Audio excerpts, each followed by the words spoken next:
Good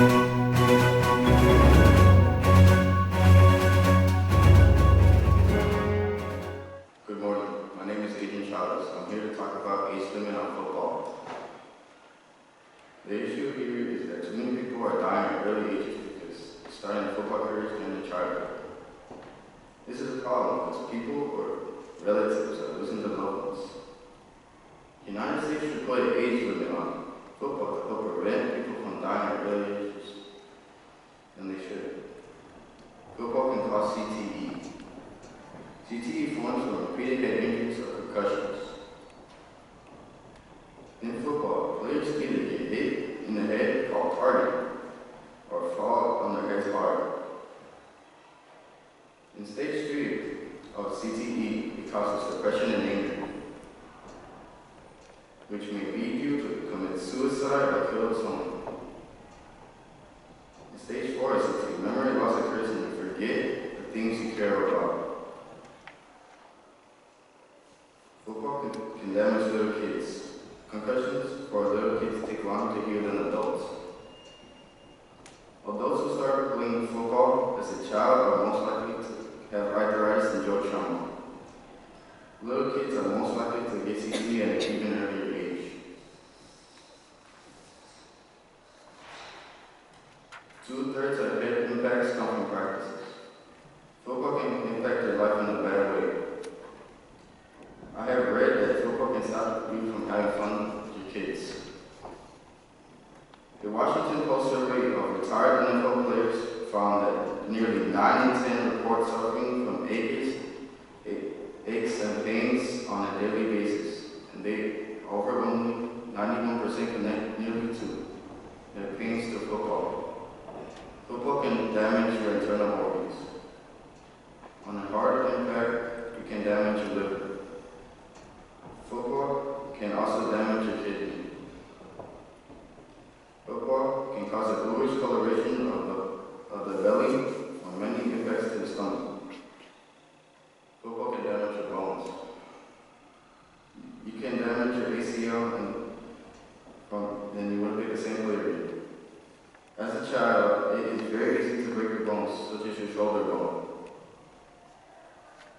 Children are more vulnerable to breaking their rib cage than adults are. Football can cause CTE, which runs from many concussions during the regular season. Football can damage children. Football can impact your life in a bad way. Football can damage your internal organs. Football can damage the bones that protect your vital organs. Therefore, there should be an age limit on football in the United States. Thank you.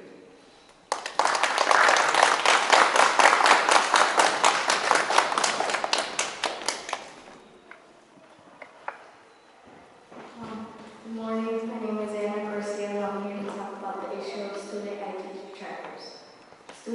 Schools should have ID trackers on the students to know where they are. Events like the Columbine shootings and other shootings throughout the country raise concern for the need for students to leave things like ID trackers.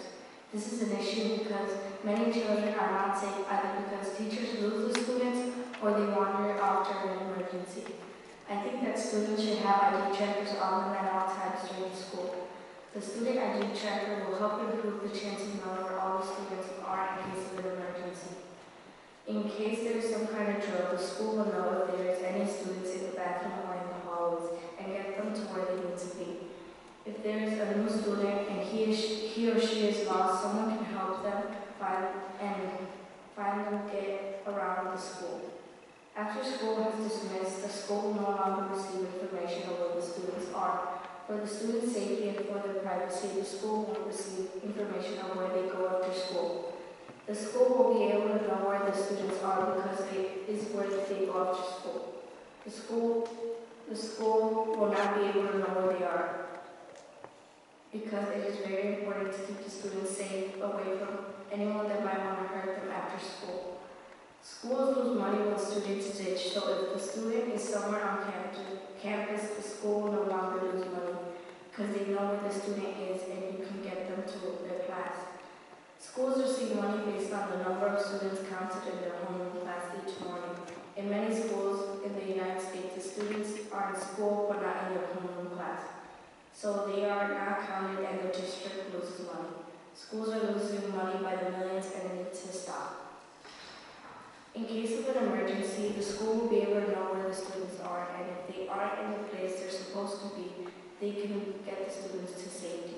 If the student somehow doesn't know there's an emergency drill, the school will help them find the correct place to go. Students never know when there might be a drill or an actual accident, so this will help improve the chance of them not getting hurt.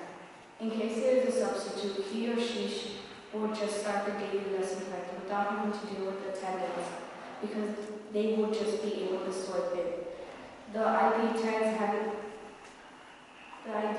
would be very helpful because the day would go by faster by doing things quickly. The substitute would not have to waste time with the attendance. The lunch line would also go by faster by just swiping the ID cards to get into the lunchroom. The wireless signal of the ID cuts out automatically when the students step out of school grounds. The students will be safe in school and be out of school. It's a whole different story. It is the school's job to know where everyone is and to be able to get the students safe. The student ID tracker will be very helpful for all these reasons. The student ID tracker will help improve the chance of knowing where all the students are in case of an emergency.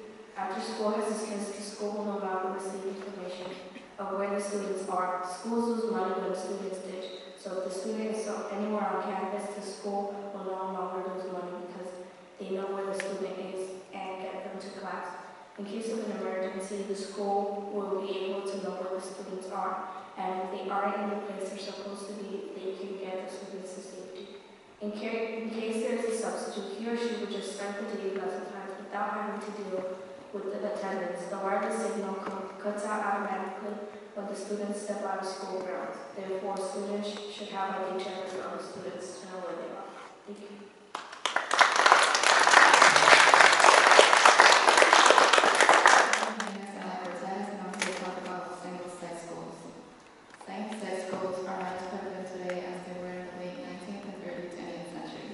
The idea that these schools promote segregation by gender has increased in popularity. This is an issue because students learn about equality, and when they get older, they might have some disadvantages when it comes to being and working with the opposite gender.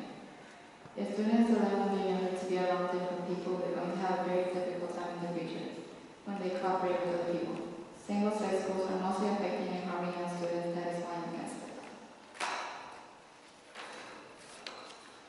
Students who are in single-sex classrooms are going to one day work and live side by side with members of the opposite sex.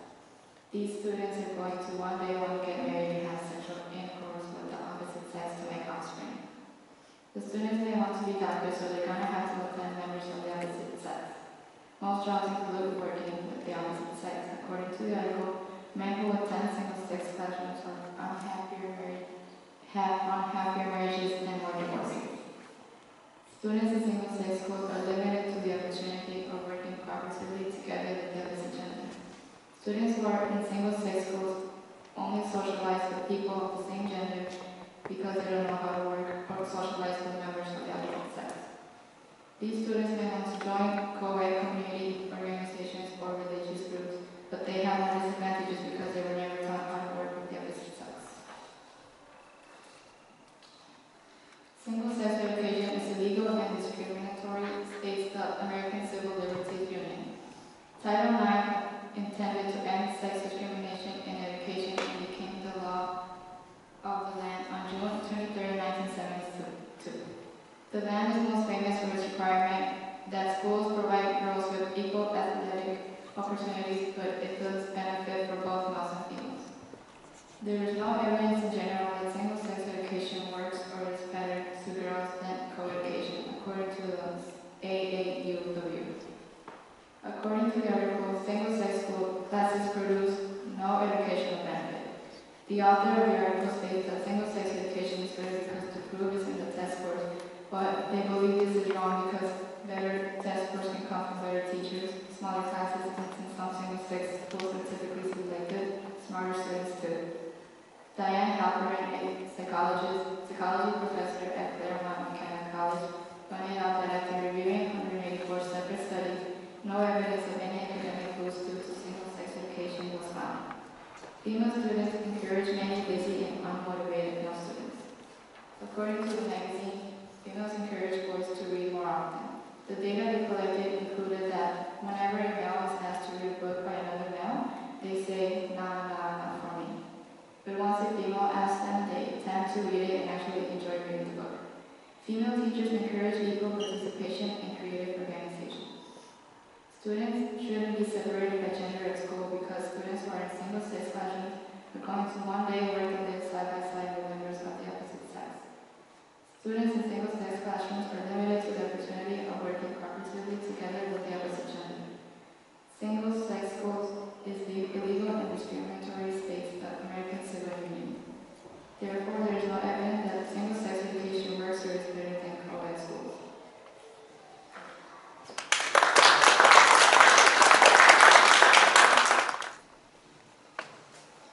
Good morning, my name is Jessica Barber. I will be talking to you about phones in school. Public schools should allow students to use their phones in school. For a long time now, students have not been allowed to use phones in school. Before, students were allowed to bring phones, but they gave the phone to the teacher and gave the phone back at the end of the day. Now we are not allowed to bring phones at all.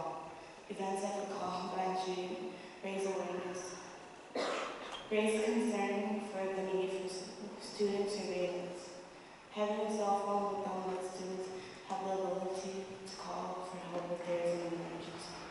For example, if someone bad goes into school, some students can quickly call the police. Also, if there is a fire at school, they can call the fire department to make sure everyone is safe and no one gets hurt. Most cell phones have GPS transmitters that detail the phone's location, which can help you locate a student during an emergency. For example, if there is a fire drill and a student goes missing, they can find the student quickly. Also, if there is a lockdown and a student is out in the classroom, they can call the student to hurry up before they close the doors, so that a bunch of students don't run around the school looking for the student and possibly get hurt. Cell phones have cameras. Students can use them to take pictures of things in class, like posters, so that they won't forget. For example, if the class goes on a cruise ship, the student might have to take pictures to remember his grades. Also, if a student is absent, a classmate can take pictures of the notes and homework and send it to the student.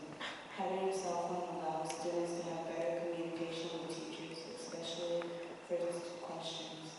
For example, if a student is shy, they can ask the teacher for help and not feel dumb. Also, the teacher can steer the student in the right direction. Students who have a cell phone can use apps that are made to help in learning and designed just for students. For example, students can use apps to help with writing essays during school. Also, in math class, if the teacher says it's okay, a student can use the calculator app. Allowing students to bring phones to school will save money for the school. For example, the students can buy less iPads and Chromebooks because more students will need them. Also, the schools can take extra money for necessary expenses. Having a cell phone with them lets students call for help if there is an emergency. Most cell phones have GPS transmitters that detail the phone's location.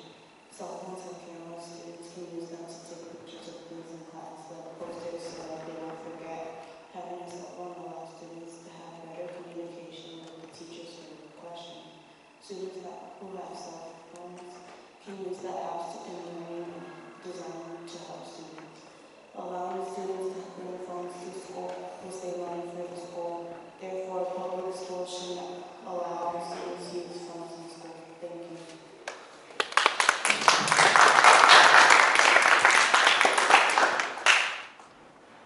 Good morning. My name is Daisy, and today I'll be talking about issue of the internet. The internet has a large variety of people with different personalities and different opinions. This is important because there's one specific topic that everyone on the internet maybe has an opinion on selfie.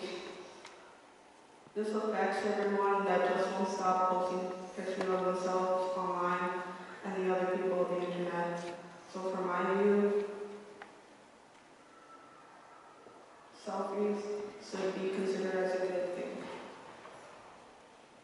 People that are posting pictures of themselves online are showing the people their true appearance and are just assuring all of those people that they're not fake or old. And once you post a picture of yourself online, other people will see that you are really a person. And if the people online trust you enough, they'll know that you aren't fake or pretending to be someone else online. It's also good for your own friends on the internet to know how you look. And for your own friends to know, and for your friends to trust you enough, they'll need to know how you look for most of the time. Especially if you have your friends online to be more connected and start a stable friendship. Showing each other how you look will be a good and more trustworthy. Once you post a picture of yourself online, if you're confident about it, you'll feel more good about yourself. You'll probably receive positive and good feedback and comments from your friends or anyone. It'll make you feel more good about posting that picture and make you feel good about yourself. Posting pictures of yourself online will make you feel like you're there and more connected with your friends online. It brings a more special connection with the friends you have through on screen. If you and your friends are far away from each other, showing each other how you look will bring a connection that you guys are actually there and not close, but you're there. People could also video message their friends and it brings everyone together.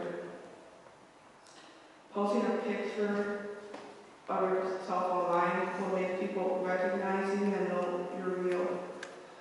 Maybe you'll run into one of your friends one day, and if you recognize each other because of the pictures you saw online, that just brings a good purpose and cause on why you posted that picture. And posting pictures of yourself online is good because it'll bring your friends to recognize you and know you.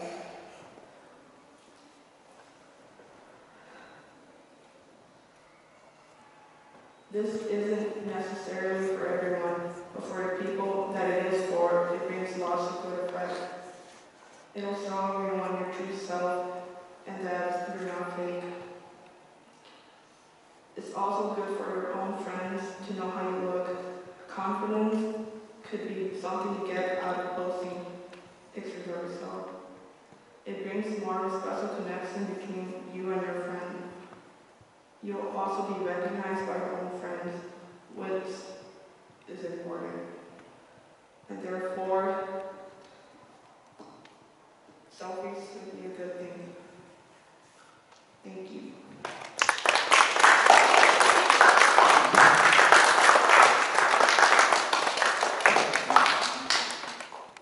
Good morning. My name is Angela. I'm going to talk about teen pregnancy. Teen pregnancy in the United States is on the rise. Despite effort by the media and health organized and parents hold to control the pregnancy, most teenagers drop out of school because they get pregnant. They don't go back because it's too much of a struggle if their parents don't help them take care of the child, or they are ashamed of what they have done. There is no reason to be ashamed, and sooner or later, she would have ended up pregnant. What people don't realize is that a pregnancy will make you mature even more than teenagers or whatever age the teenager may be. The girl will need to go to school for an education. She will need the knowledge to teach her child before he or she begins school. She will also need an education to get a job and so she can take care of her kid. Pregnant girls have the same right to education as everyone else. They need the support of the community during pregnancy. They don't have to be shunned away because they are pregnant.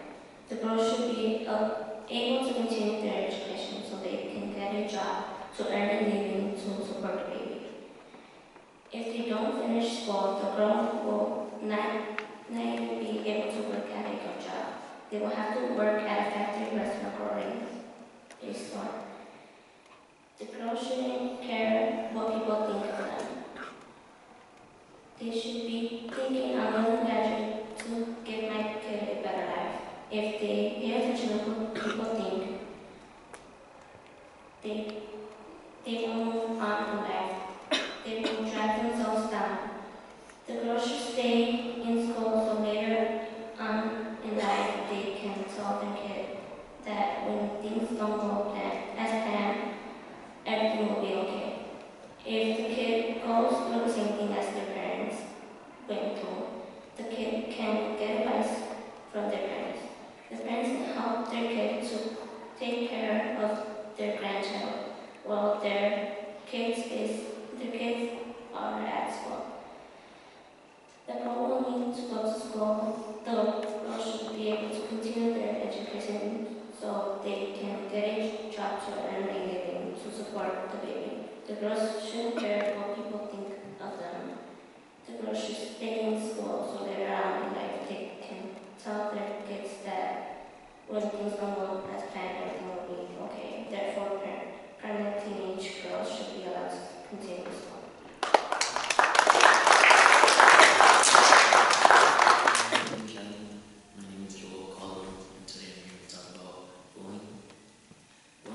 Such a widespread problem in schools throughout the United States and our society today.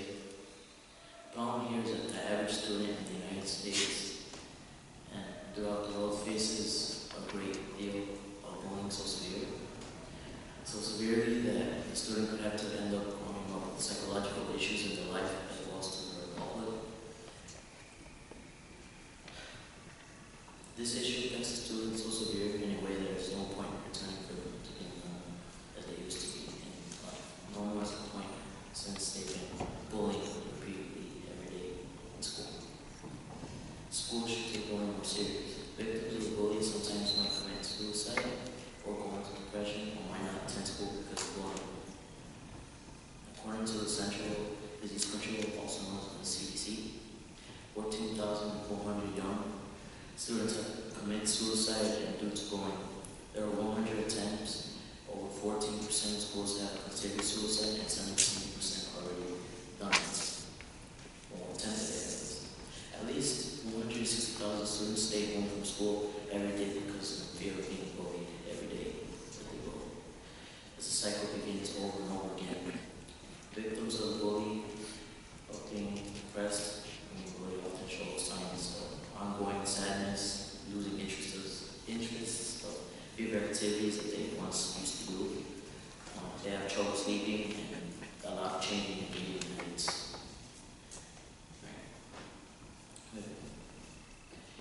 And that's pretty bad for a child to experience at a young age, like 7 to 13 years old. Depression can have a serious number of effects on a person's life, for example, low self-esteem, anxiety, and high rates of school absence. Victims of bullying are at risk of developing PTSD or post-traumatic stress disorder. Victims of bullying often experience anxiety, fear, nightmares, and sleeplessness because of bullying. All symptoms of PTSD is mostly directed to those who can't protect themselves when it comes to a situation of bullying. The intense sense of helplessness contributes to the post-traumatic stress disorder, which is pretty terrible for a child.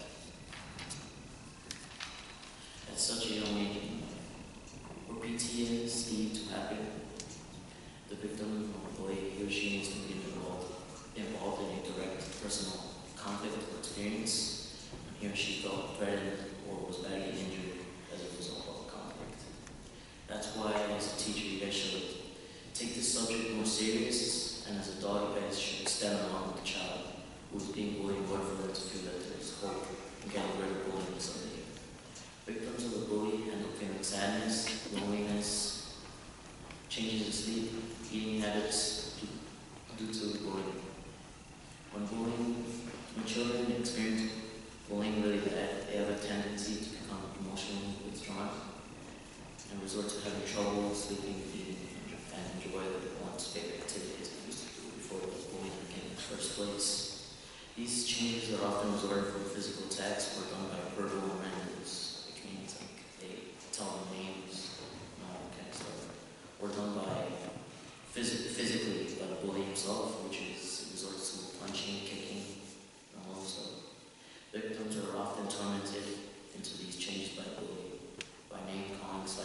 negative put downs, which they talk about like certain things that's going on from the victim.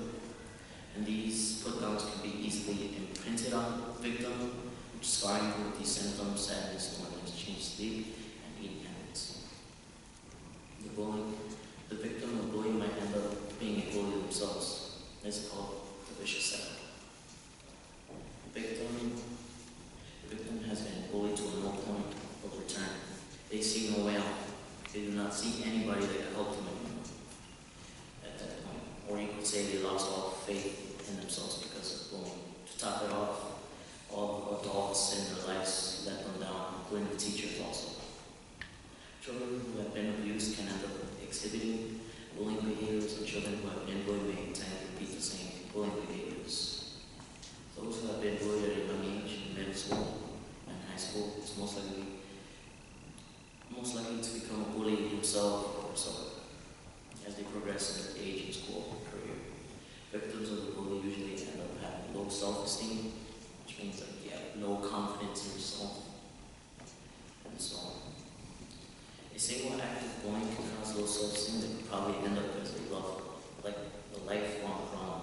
This child that is bullied often feels powerless, and that their self-identity, which they were able to defend and protect themselves, himself or herself, is gone. As an increasing of anxiety and depression is often the consequence of bullying experience. This can lead up to having low self-esteem. As a child is bullied about a certain thing, the child comes to think that it's true, as most of us probably would have thought. It's often a thing that they can't often change about themselves, like such as the weight, their skin color, their other physical appearance, like their height, like they're short, and these attributes, this often results to damage in their self-esteem. The victim's self-esteem is down because the victim tends to believe himself or herself is the best of the person because someone constantly making fun of them due to the differences, in which case the bully can be fun of them. Victims of the bullying sometimes may commit going to suicide, going to depression, or might not attend school because of being bullied as such constant breaking their whole life over and over again in school. Victims of the bullying are at risk of developing a disorder called PTSD, or post-traumatic stress disorder. As a result of bullying, victims of the bullying end up feeling sadness, loneliness, change in sleep, and eating habits due to bullying. The victim of bullying might end up being bullying themselves, and again, it's called a vicious cycle of bullying. Victims of the bully usually end up having low self-esteem because of being bullied. Everything in school. Therefore, school should take bullying matters more serious. Teachers should also be aware of bullying and stop ignoring the fact that it still exists today in our society. Thank you.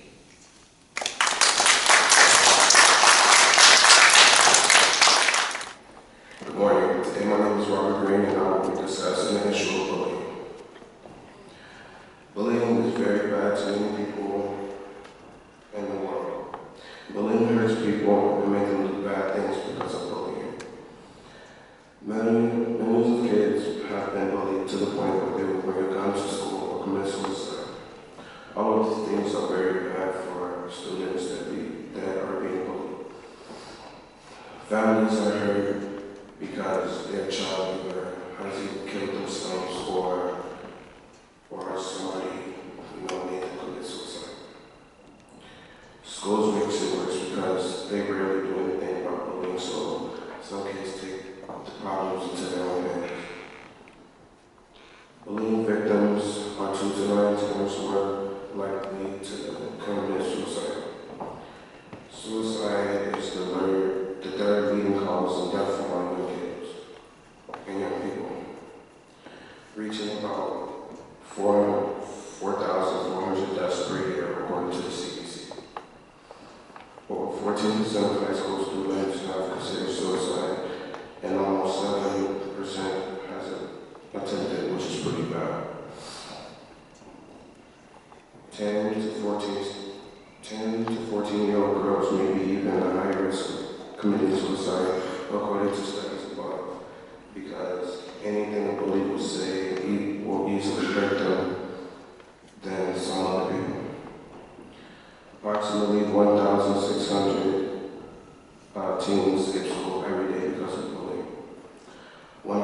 students drop out because of repeated bullying. 282,000 students are physically attacked in secondary schools each month, and schools rarely does anything about it. Schools think that it is okay for, just for teens to be bullied, which is really not. One in 7 students in K through 12 is either bullied or a bully victim. Many people get terribly hurt because someone bigger or stronger will bully them. The bullying starts, the person is basically taking all their anger out on the person that can't defend themselves. Students who associate with bullying may be suspended or expelled from school or district, as well as face criminal fines and penalties in jail time, depending on specific violation. Two girls and a 12-year-old girl and a 14-year-old girl were arrested in Florida bullying case after one of them admitted over lying that she harassed a 12-year-old girl who killed herself last month. 6 teenagers and their taunting and physical threats were beyond pale and lead the freshman Phoebe Prince to hang herself from the stairwell.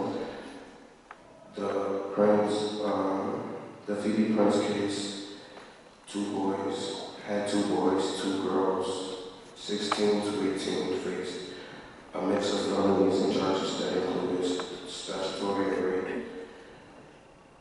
2 girls, a 14-year-old girl and a 12-year-old girl, has now been arrested for charging felony with aggressively stalking and involvement in bullying of 12-year-old Becca Samuel, who committed suicide. Over 3.2 students are victims of bullying each year. American harbor approximately 2.1 million bullies and 2.7 million of their victims.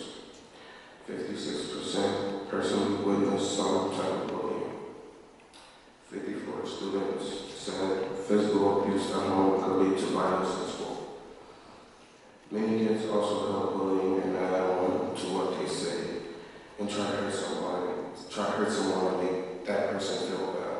According to statistics from First Aid, about 30% of teenagers in the U.S. has been involved in bullying or watched somebody get bullied. 90% of 4th through 8th graders report being bullied.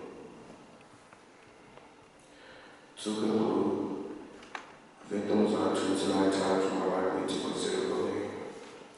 According to statistics, Family First Aid, about 30% of teenagers in the U.S. has been involved in bullying. Approximately 1,600 teens skip school every day because of bullying. Students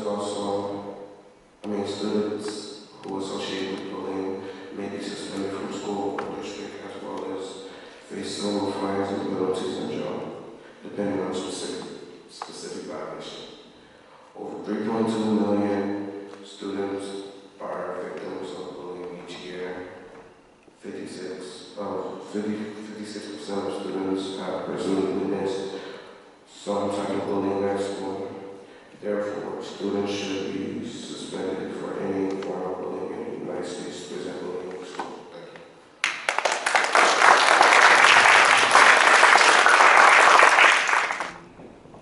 Hello, my name is Eberhart School, and I'm here to talk about immigration. Many immigrants live in the United States that are undocumented. That is a problem in the United States because many immigrants come to the United States for new life but aren't able to start a new life. This affects many families. Immigrants that live in the United States should be able to become a United States citizen. Many immigrant families get split apart because some family members are not American citizens. Children are often put in foster homes because the family members get deported. It creates a large number of single mothers that struggle to make weeks end. Immigrants cannot get jobs because some immigrants need people to be American.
about criminal justice. El Chapo has done many crimes, but he has done his fair share of beneficial deeds. El Chapo was captured because of his illegal deeds. Many people know him for his crimes, but they don't know him for his good-hearted side.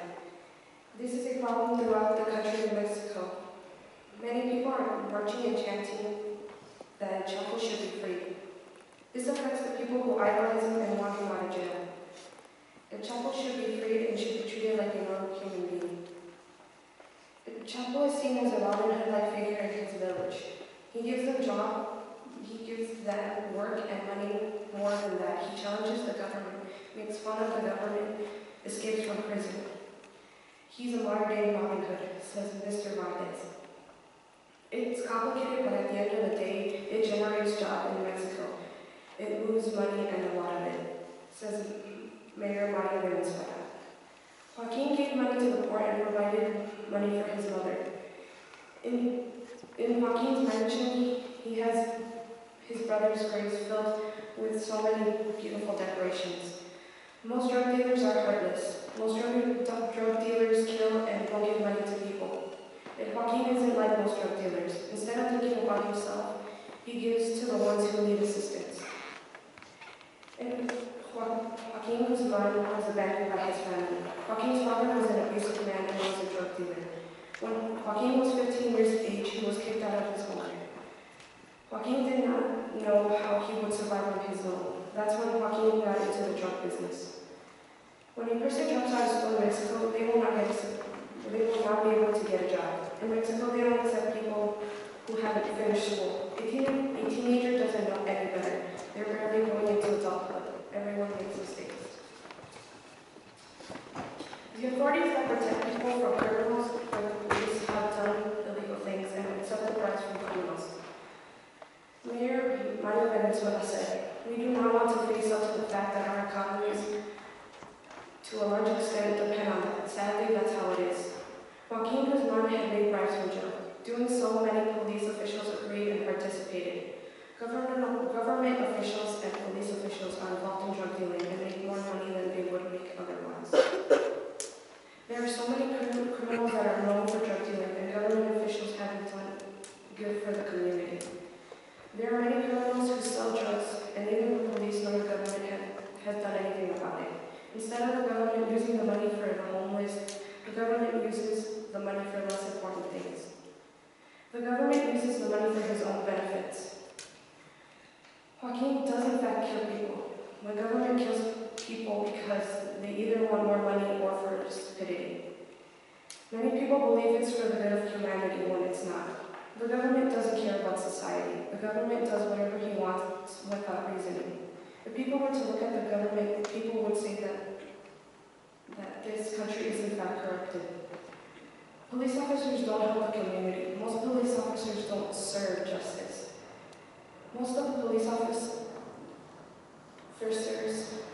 only care for money. Police officials get involved in bribes or in negotiations. The government agencies are corrupted. A police officer shot an unarmed man. The man became paralyzed. The government steals money from the citizens and uses the money for his own benefits. A Harnett County Sheriff's deputy carelessly shot an innocent man on his own front porch. The government relied on their drug campaign and used the money for bad doing. Not a single person realized that the government is wrong. Many people see Joaquin as a Robin Hood-like figure. Joaquin was abandoned by his family. Many authorities have done illegal things. Government officials haven't assisted on helping the community. Therefore, the Chapo should be freed and should be treated like a normal human being.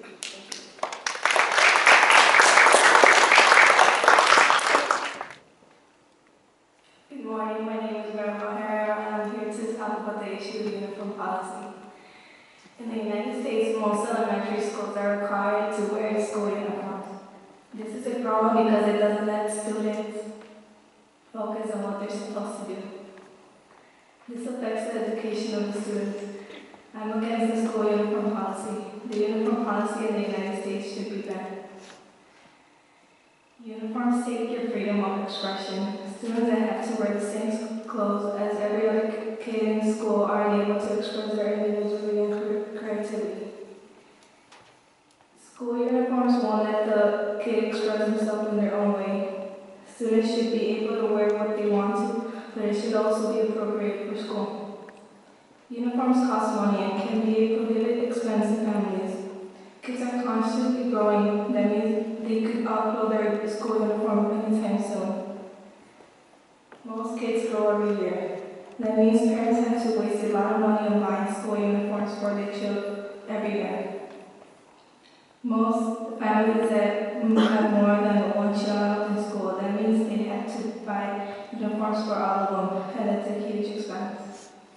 School uniforms can actually cause an increase in bullying. Violence, especially in middle school, increased by a hundredfold after the students were required to wear school uniforms. Most students wear certain clothes for a reason. Students get bullied by the way they look with their uniforms. Some kids might look good with them and some others don't. And that's what causes the greatest bullying. The kids that are satisfied with the way they look with school uniform bully the kids that think they don't look good with them. School uniforms can affect one's self-image. Students have different weight, body, and type, and height. Whenever one looks at her or himself in the mirror, he or she depreciates his self-image. This case is often seen in girls who feel embarrassed when they go to school in uniform. Students that are required to wear school uniforms show a low self-perception score, while students that are not required to wear school uniforms show a high self-perception score. Most school uniforms are uncomfortable. School uniforms can be itchy. Students that are self-conscious, they might not feel confident in what they are wearing. School uniforms take your freedom of expression. They cost a lot of money and can be a prohibitive expense in families. Uniforms can cause an increase in bullying. It can also affect one's self-image and can be so uncomfortable. Therefore, the uniform policy should be banned.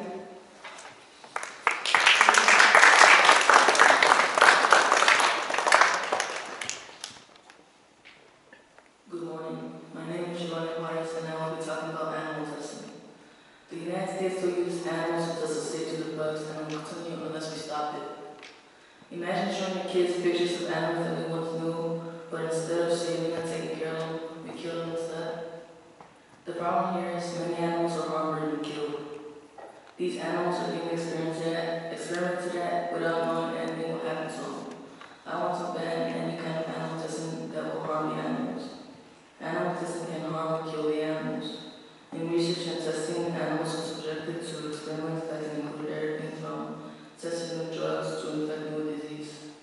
Research conducted by www.news.org showed us that this includes strong poisoning for toxicity testing, burning skin, causing brain damage, implanting the chip into the brain, mamming, blinding, and other painful and invasive procedures. Just because animal testing works on animals, it doesn't mean it won't have the same effect on humans.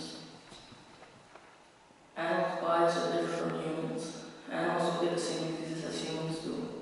Research conducted by www.animala.org showed us that the TGN-1412 elephant android tester left 6 men with organ failure after testing on monkeys failed to predict these effects.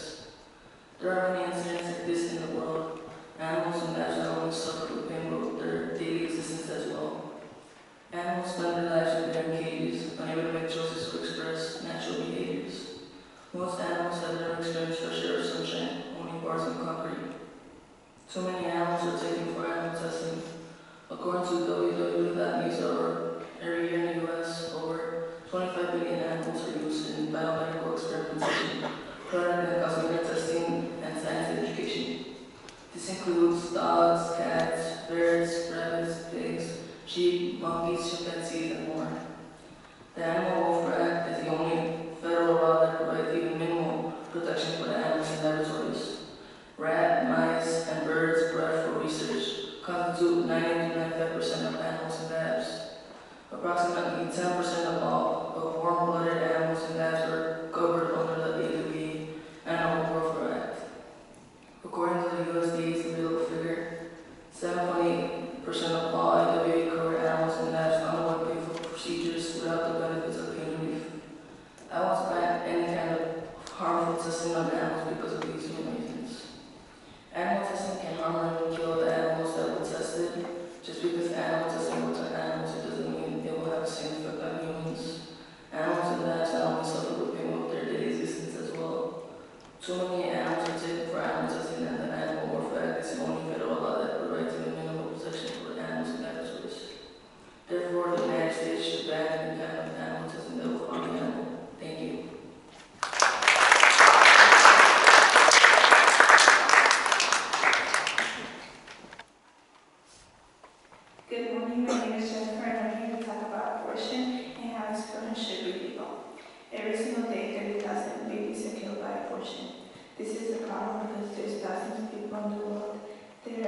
willing to adopt and aren't able to have their children, abortion is going to be illegal. It's not only murder, but it's also very dangerous. Many people believe the fetus is incapable of feeling pain, but as a matter of fact, fetus feel intense pain even more so than an adult or a baby. It has been proven that as early 8 to 13 weeks after conception, a fetus can feel pain and touch. Abortion is the same thing as murder. Murder is the lawful killing of a human by another. Every life begins after conception, therefore the fetus is alive and has human parts and human DNA. So we know they are human, and it's considered murder. The number of American babies killed through abortion every single year is roughly equal to the number of military abortions in the United States has been in combined. Abortion can also result in emotional trauma. After abortion, most women have mild regret to more serious complications such as depression. It does not only cause depression, it can also make you feel regret, anger, guilt, and shame. Other occurrences can include a sense of loneliness, isolation, and loss of self-confidence, insomnia, or nightmares, relationship issues, suicidal thoughts, and eating disorders or anxiety. A woman's physical health is in danger in abortion process. Statistics demonstrate that abortion can be more physical hazardous than childbirth. Less than 1% of all abortions are performed to save the life of a mother. There have been multiple cases of women dying because they died from a botched abortion or ended up in the hospital with further complications. So many people aren't able to have children of their own, and this makes abortion an insult to the struggle. But only about 135,000 children are adopted in the United States each year. According to Bound for Life, it's estimated that about 43.8 million babies die from abortion worldwide every year, which is way more than the number of babies being adopted. Fetuses are capable of feeling pain the same way adults feel, whether it's pleasure from eating or pain from abortion. This will classify abortion as a matter of murder. There's also the fact that abortion can also cause physical and emotional trauma to the mother. There's also the fact that abortion can also cause physical and emotional trauma to the mother. A way to resolve problems of unwanted children will be putting them up for adoption instead of aborting. Aborting tends to create more problems than it solves. But as being inhumane and cruel, therefore the practice of abortion should be made illegal and banned throughout the world. Thank you.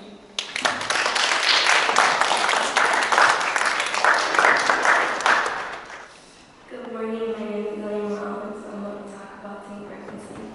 Teen pregnancy in the United States is organized by the media and help the pregnant parents all to control pregnancy. It is important because the girl has to go to school so they can get an education. I am with it because they have to go to school and get an education and help them have to go to work and help have money for the baby. Pregnant girls who have an education for the baby and they want to graduate because they want to teach the baby, so when they get older and they start to go to school, they at least know what to do. If the kids need help on their homework, the mom could help them. Also, because if they don't go to school, who will help their baby?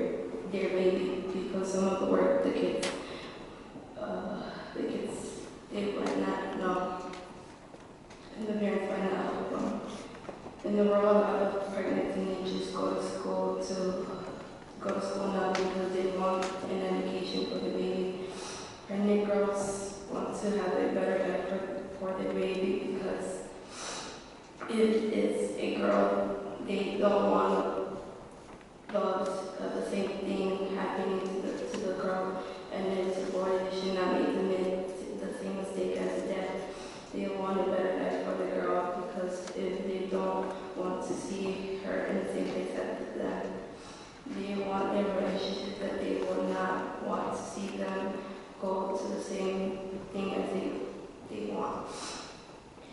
girls should go to school where they let them eat food and drink in the classroom, because some schools don't let pregnant girls eat food in the classroom. Pregnant girls get hungry and they have to eat because they also need to eat more than us because they're eating 14 and they get hungry faster than us. Every pregnant girl has to get some food in food. If they don't have, or they're going to feed the baby where the baby is starving. If they don't feed they could lose the baby. Pregnant girls should should not care what other people think about them. They should still go to school every single day, because what they should care about what other people think of them, they are just going to bring them down every day, and then when they get older, they're gonna have the same thing to them, having the same thing to them. They should still go to school no matter what happens in the pregnancy for 9 months. Don't care what people think of you. Just live your life with your baby. Pregnant girls need money for their baby, so they have to go to work and go to school. They're baby because they need money. They need money, work, and get money so their baby could have clothes. Their babies, they will work and not in a good job. They still work, well, they will good work so they can have money.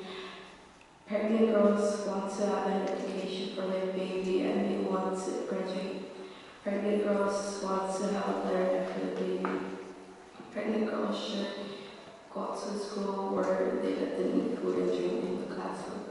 Pregnant girls should care what other people, should not care what other people think of them. Pregnant girls need money for their baby, so they have to go to school, to work and go to school for the baby. Therefore, pregnant teenagers girls should continue to go to school. Thank you.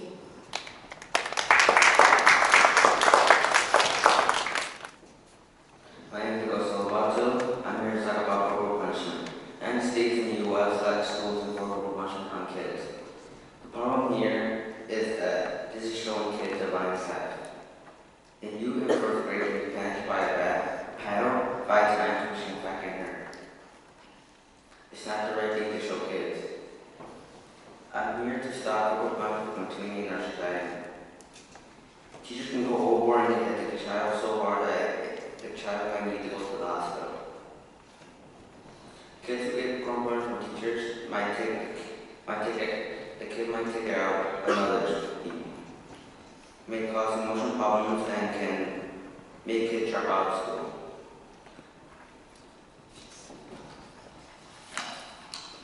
Trying to develop more judgment, self-control, and morality, and might take it out on others. Spanking gets quick results but doesn't reduce the unsafe behavior. Teachers who use corporal punishment spend more time disciplining and teaching than teachers who don't discipline. Schools that use corporal punishment tend to have poor academic scores than schools that don't use corporal punishment. Hard punishment do not improve students' and school behavior or academic performance. Teachers who discipline career a path for children. If a child grows up and has kids, it's more likely to badly hit their kids. Corporal punishment in school promotes child abuse and a zero community. Corporal punishment causes severe physical damage. Hitting a kid can injure to its muscles, to the nerves, pelvis, genitals, or spinal cord. Hitting a child's hand can injure the third bones, joints, and results, and might not be able to use it. Shaking the kid can cause injury, brain damage, blindness, or death. Corporal tends to strike the natural feeling of empathy that it's an airy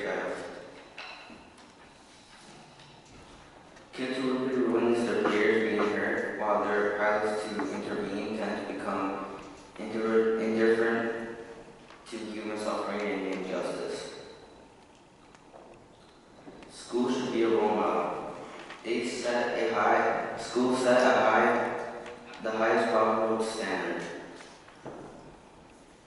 Corporal punishment in school promotes child abuse in the general community. Spanking teaches kids that hurting is an acceptable response to anger, showing that children how to manage rage without violence is a critical life skill. Teachers go overboard and can hit the kids so hard that they might need to go to the hospital.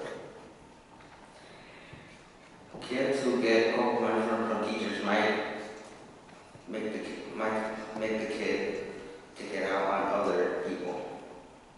It causes emotional problems and can make a drop out of school. Teachers who use corporal punishment spend more time disciplining than teachers who don't use discipline. Teachers who discipline create a path of violence for kids. Corporal punishment can cause severe physical damage. Lastly, schools should be a role model. Therefore, corporal punishment should be banned in all schools. Thank you.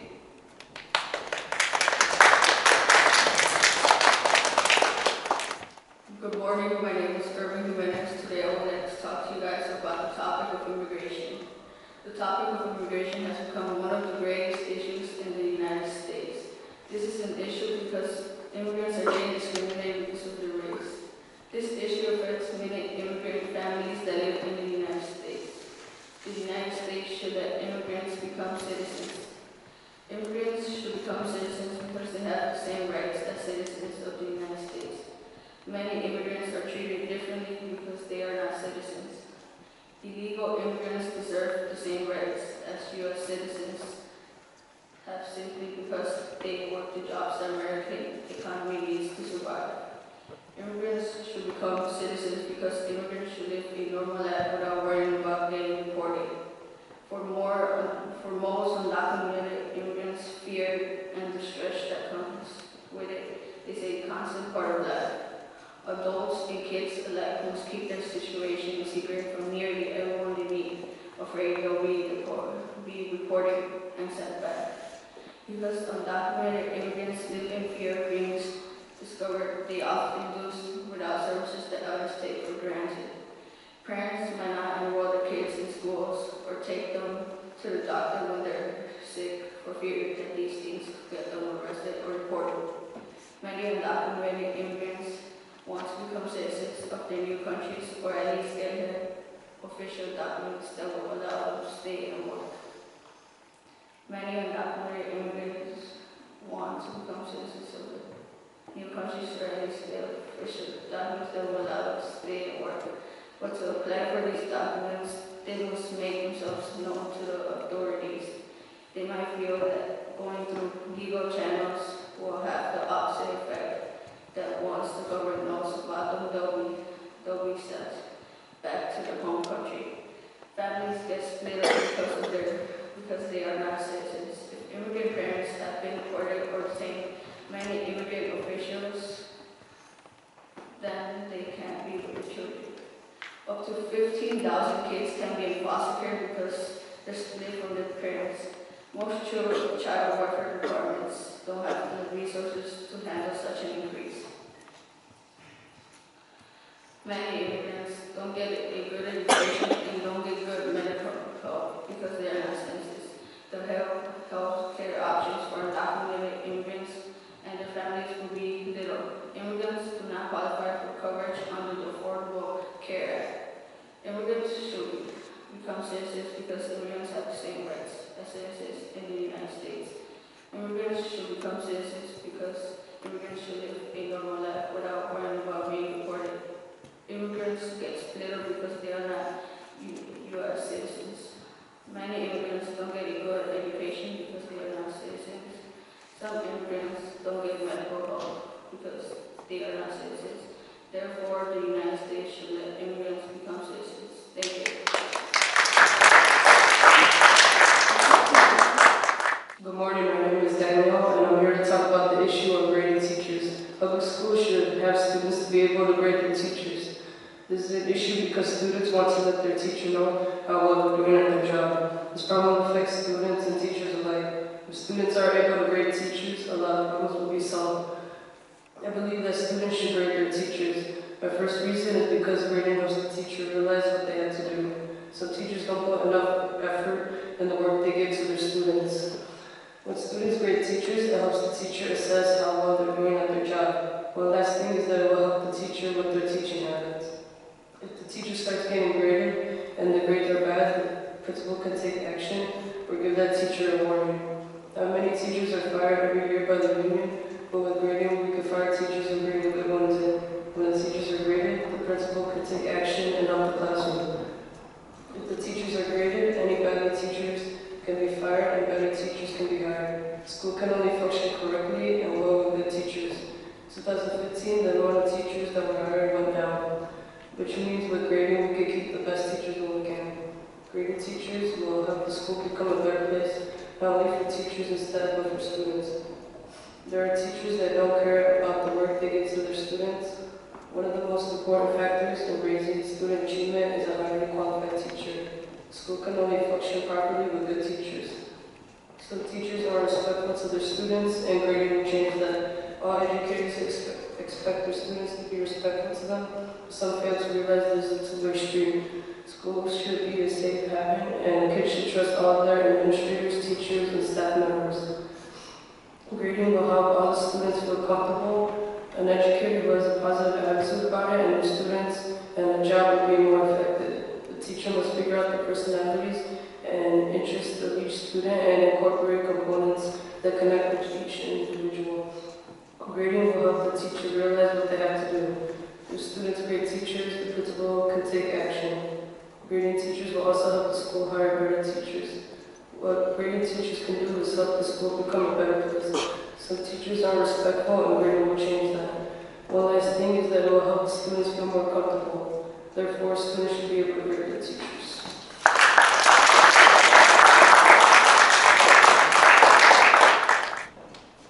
Good morning, my name is Ashley Ramirez, and today I'm here to talk about single-sex classrooms.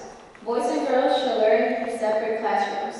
Single-sex classrooms can help us, the students, make our education better. For many reasons that we'll explain, why is it that we need single-sex classrooms.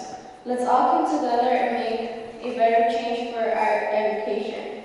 The National Association for Single-Sex Public Education estimates that approximately 400 public schools now offer some form of single-sex education. Single-sex education is showing a difference in how boys and girls learn. Most of the parents don't want their children to be in boys and girls classrooms because they say that, especially at certain ages, students of the opposite sex can be a distraction. Researchers say that girls learn better at room temperature rooms. Boys learn better at cooler temperature rooms. If this comes out true, they can set up classrooms at certain temperatures for only girls and only boys. This can help our education raise up and keep the students' education on track. Single-sex classrooms can not only help us, the students, but it can help the teachers too. Teachers can use different techniques and strategies to teach a different group of sex. It will make the teacher's job easier. They will have ways to teach their students depending how they are. Single-sex classrooms will put everybody on track. For example, girls will mature faster, so potentially boys won't hold them back. Not only the boys, but the girls too. Some girls distract boys and try getting their attention. This is why we need single-sex classrooms, so little things like this don't happen. Boys and girls learn better at different temperature rooms. Boys and girls get distracted if they are not both mixed in a room. This happens at a certain ages. Teachers will use different strategies to teach different sets. Students get on track. Therefore, boys and girls should learn in separate classrooms. Thank you.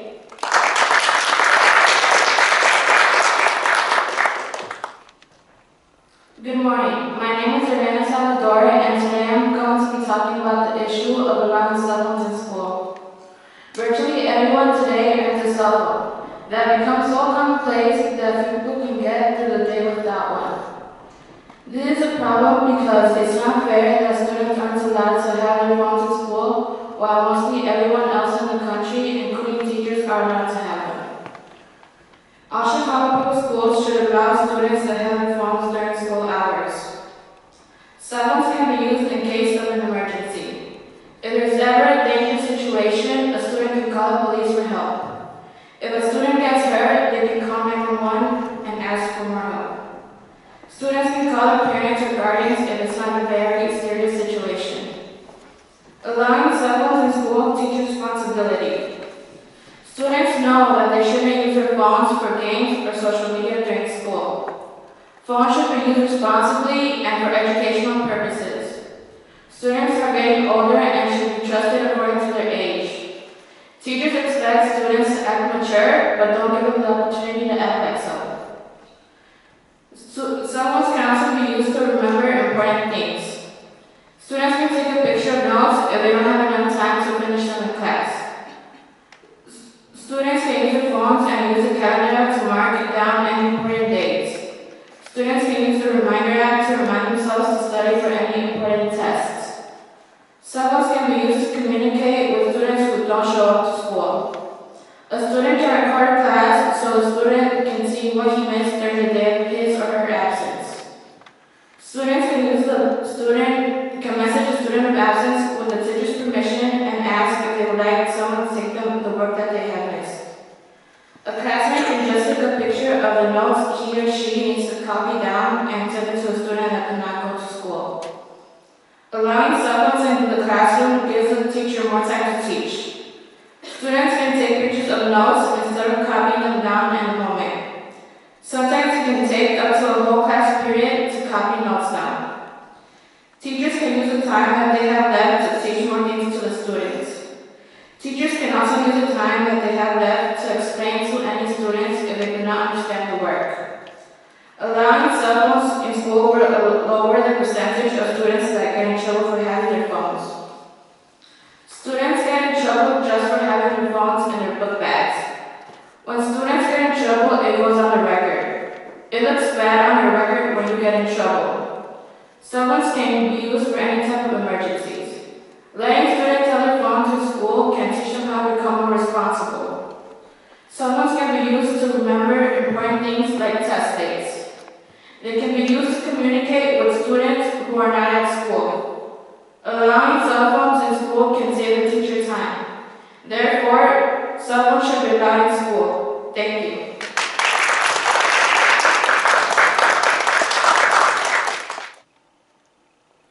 Good morning, my name is Lesha and I'm here to talk about El Chapo and why he should be put to jail. Joaquin Guzman has caused many problems in Mexico, including the U.S. He has killed many people for his greedy drug dealing and bribe wardens. The reason he bribes wardens because he wants to have a slick escape with no trouble involved. It is an issue because he has hurt the lives of families by having them beaten or killed if they are in his way. El Chapo has deeply affected many people, like aunts, uncles, parents, and grandparents. I think El Chapo should be treated like a criminal for all his crimes. El Chapo has killed about 3,000 people during his time of drug dealing. When he was first arrested in 1993, Guzman told reporters, "I'm a farmer." The reason he said that, because he wants to hide his identity from police officials. I think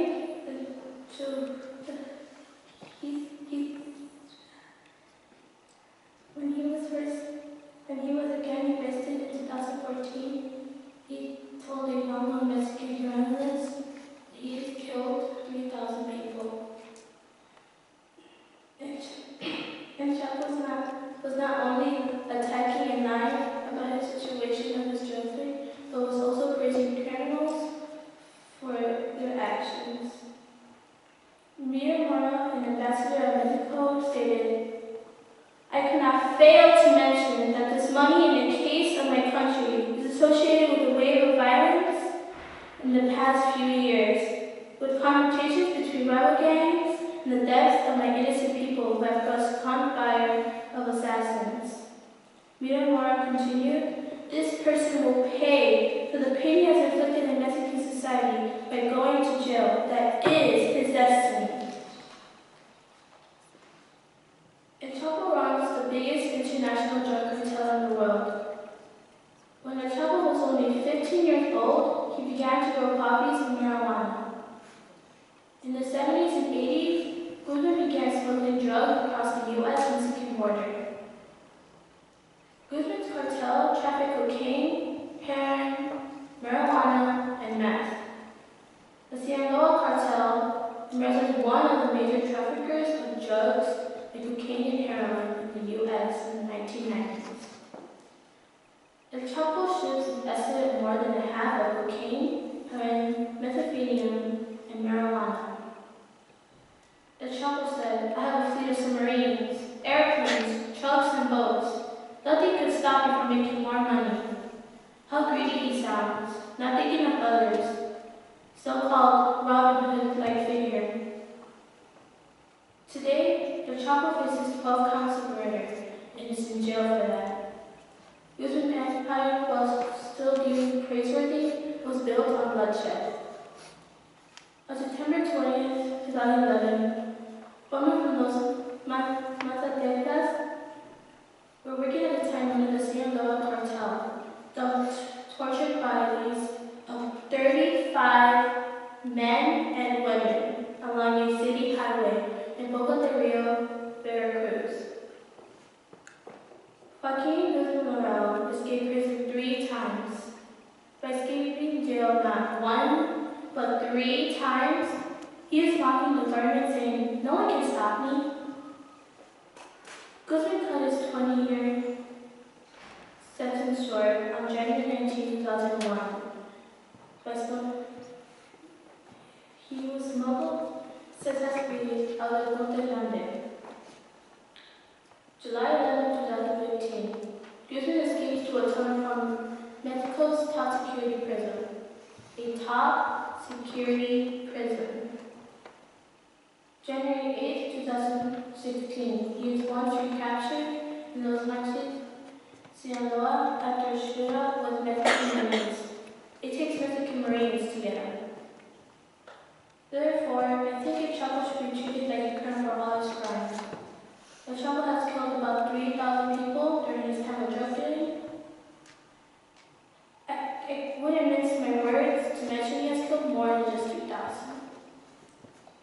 El Chapo is not only attacking and lying about the situation of his drug dealing, but was also praising criminals for their actions.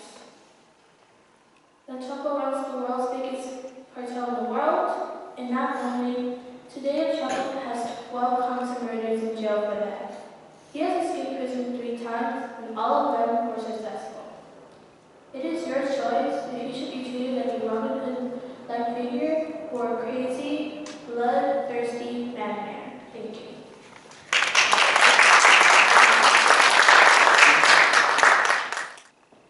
My name is Ali Silva, and today I'm here to talk about the unpromising, unreliable, and unsafe results that come from animal testing. The United States continues to test consumer products on animals to determine their effectiveness and safety. This is a growing problem throughout the world because it raises questions about our ethical and humane treatment of other living organisms. Customer complaints are often what determine the ineffectiveness of products even after they are passed by animal testing. Animal testing hurts animals. It only brings the animals pain and suffering. When animals are being tested on, they suffer and may change die or become blind from the testing of products such as shampoo or soap. Millions of animals die each year in laboratories during testing and are in dreadful condition. They get contaminated with diseases but are still thrown away. Animal testing is not 100% sure guarantee to not harm humans if it did not harm an animal.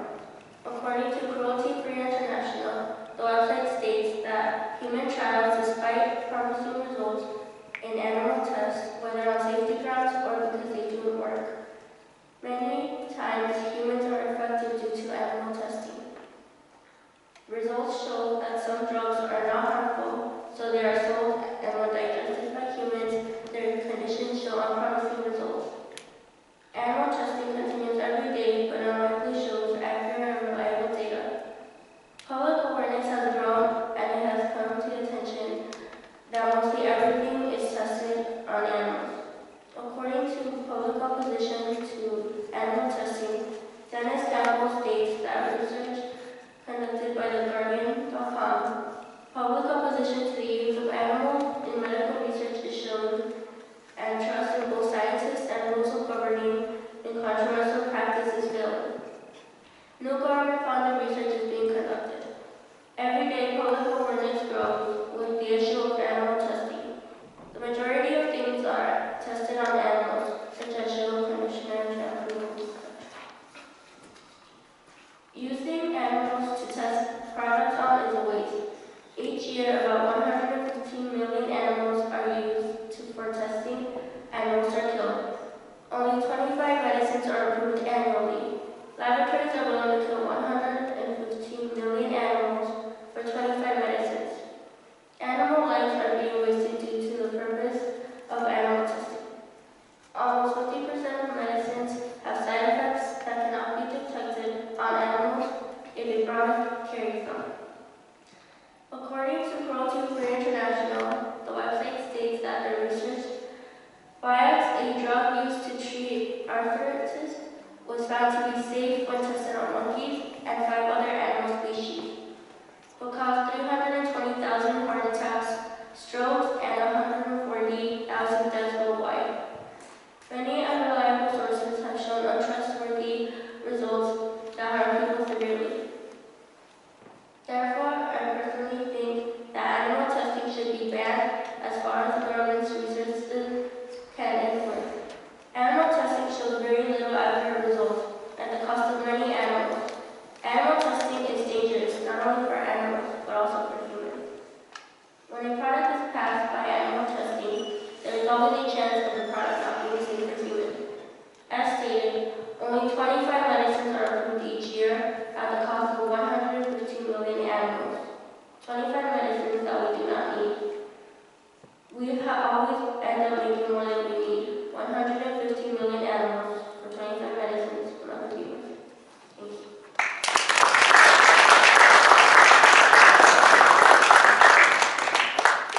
Good morning.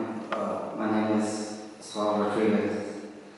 Professional athletes earn salary of well over my fees for their efforts.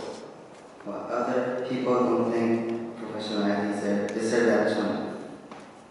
The issue here is that people don't think professional athletes deserve to earn that much money. Professional athletes have to work out almost every day and practice a lot. This affects professional athletes because they aren't paid what if they aren't paid what they usually pay, their lives will change. Therefore, I think athletes deserve what they are paid, and there is no need to lower the pay. Professional athletes should be paid because they are professional, which means they are good at what they do. Professional athletes get a new contract to their team every 3 years for the value. The value of the contract depends on the effort they have given their team and the job. You have to be really good to play professionally.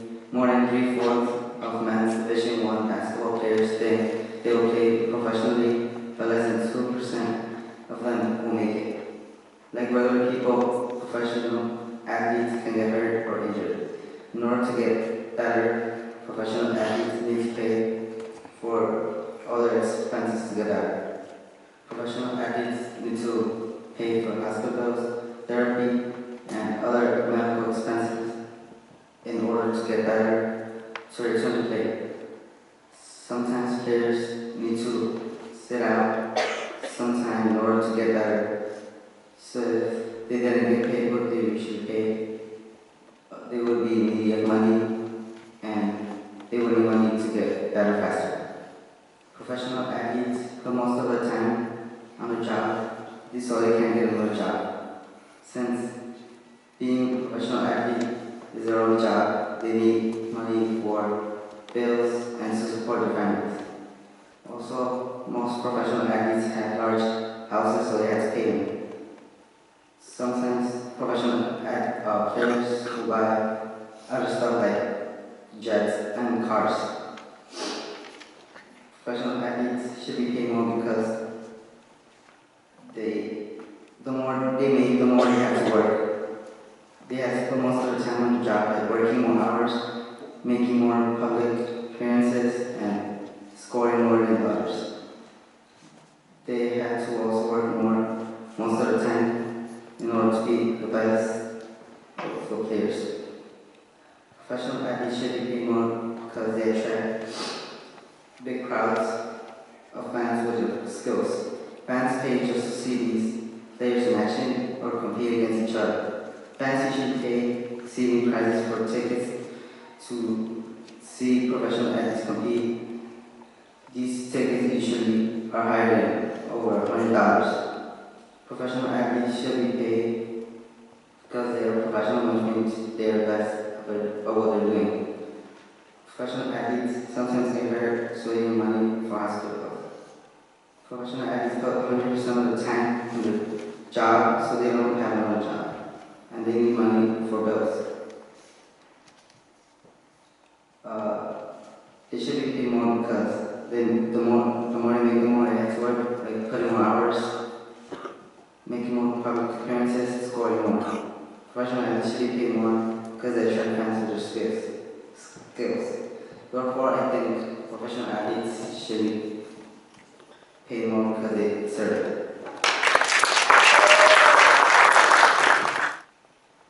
Good morning, my name is Julian Ocampo. I am going to talk about school grades.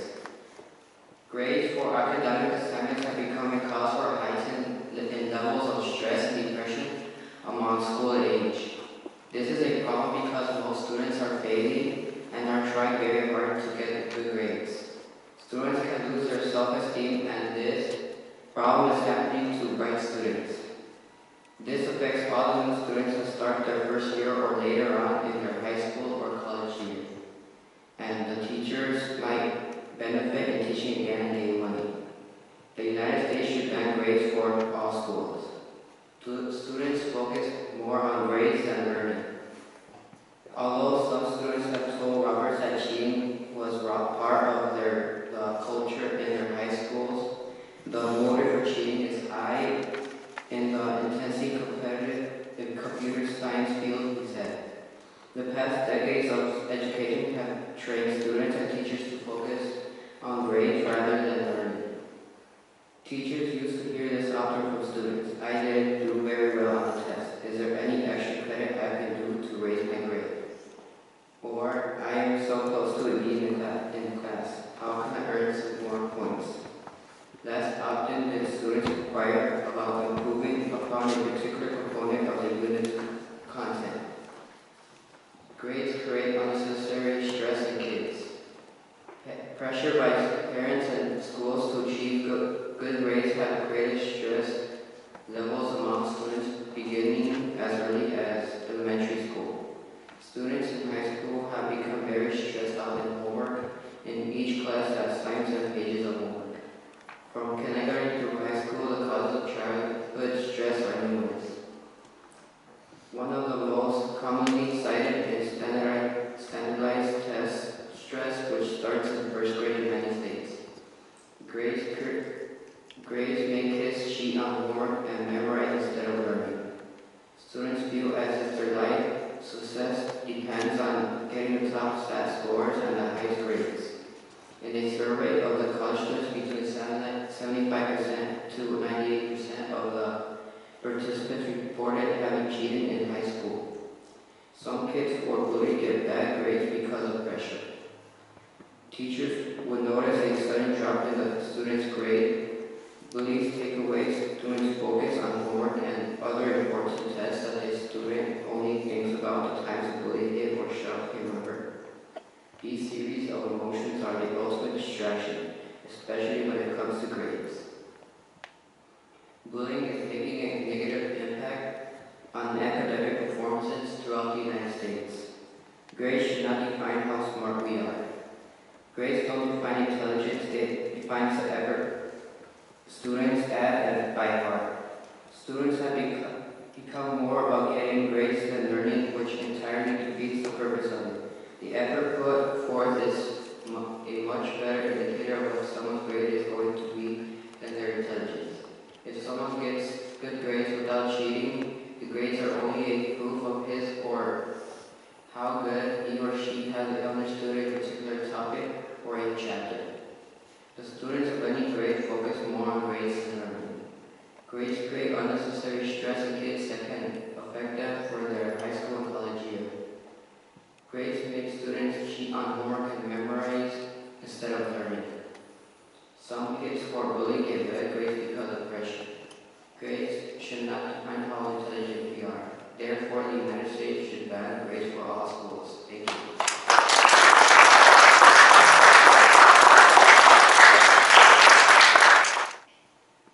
Good morning, my name is Israel Salazar, and today I'll be talking about the dropout age. Teens dropping out has always been a problem for Americans. This is a problem because a lot of teens are not graduating. This affects teens because most teens who don't graduate get the low-paying jobs or end up getting arrested. Then again, raising the dropout age doesn't do anything. The dropout age should not be raised because students are old enough to make their own decisions. Raising the dropout age doesn't increase graduation rates. The largest decrease in graduation rates come from age 18 states. Focusing on the causes of students dropping out increases graduation rates. It's unfair and disrespectful and disruptive to the teachers and students. Students that are forced to go to school when they don't want to go, they usually become bored, and when they are bored, they become disruptive. Students that no longer want to go to school find nothing else to do but to bother their classmates and usually spend a lot of time in detention. The factors that lead to a student dropping out are far more consequence than the age students are allowed to leave. Kentucky's dropout age is 16, and they lowered the dropout rate by focusing on the causes of dropout. Students also drop out because they find their coursework dull. Academic difficulties can also lead to dropout. Students that fail 8th grade are more likely to fail in high school. Students that fail start showing up less because they are discouraged. Students also drop out because of other life factors. Girls that get pregnant drop out because they have to take care of their child. Financial difficulties can also lead to dropout because students have to work for their families. Raising the dropout age doesn't increase graduation rates. It's unfair and disrespectful and disruptive to the teachers and students. The factors that lead to a student dropping out are far more consequence than the age students are allowed to leave. Academic difficulties can also lead to dropout. Some drop out because of other life factors. Therefore, the dropout age should not be raised because students are old enough to make their own decisions. Thank you.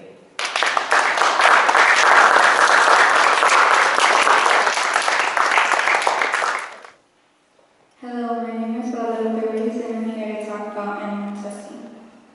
Animal testing is cruel and should be illegal in the United States. Some things that people use in the United States has been tested on animals and will continue to be unless we do something about it. Animals that are being tested on are in danger of being extinct. The animals are affected by this because they are getting hurt and feel pain, just like humans do. I am against animal testing because animals are feeling pain and agony. The animals are getting hurt and are being tested on the things that we as humans use every day.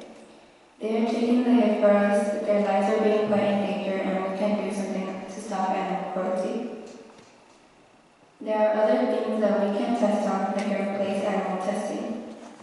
In glass testing, such as studying cell structures in a petri dish, it can produce more relevant results than animal testing because human cells can be used. There are also microfluid strips, which are aligned with human cells to recreate the functions of human cells and also recreate the functions of human organs, and are in advanced stages of development. Computer models such as virtual reconstructions of human molecular structures can predict the toxin for substances without advanced experiments on animals. Animal tests do not reliably predict results on humans. 94% of drugs that pass animal tests fail in human clinical trials. According to neurologist Aisha Akhtar, over 100 stroke drugs that are worked on animals has not worked on human beings. The drugs that have been put into animals has successfully worked, but when put into humans, they are failed. Drugs that pass animal testings are not necessarily safe. The sleeping pill that was tested on animals was successful, but when given to a human, it was dangerous. 10,000 babies were born with birth defects because the mother was taking the sleeping pills during pregnancy. A drug that proved safe in animals given to people caused 6 men to become seriously ill. They had brain damage, which required treatment for organ failure. Animal testing is cruel and inhumane. People who do animal experiments don't care about how the animal feels or reacts to the tests.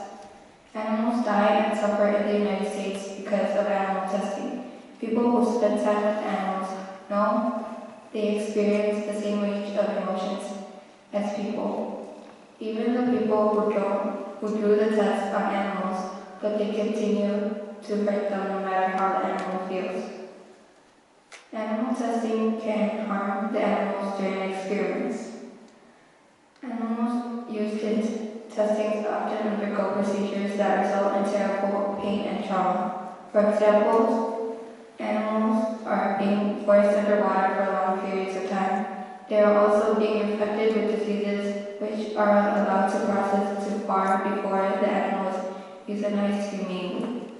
Animals also lose their fur, and animals also can get deformities in their bodies due to harsh experiments. Animals are very different from humans, therefore making them poor test subjects. A professor of clinical neuroimaging at Ashton University states that it's very hard to create an animal model that even equates closely to what we are trying to achieve in a human. We as humans don't have the same DNA or defense system as animals. That's why animals react to the test differently than us humans. Therefore, animal testing is cruel and should be made illegal in the United States. There are other things that we can test on that can replace animal testing. Animals tests do not reliably predict results in humans. Drugs that pass animal tests are not necessarily safe. Animal testing is cruel and inhumane. Animal testing can harm the animal during the experiment.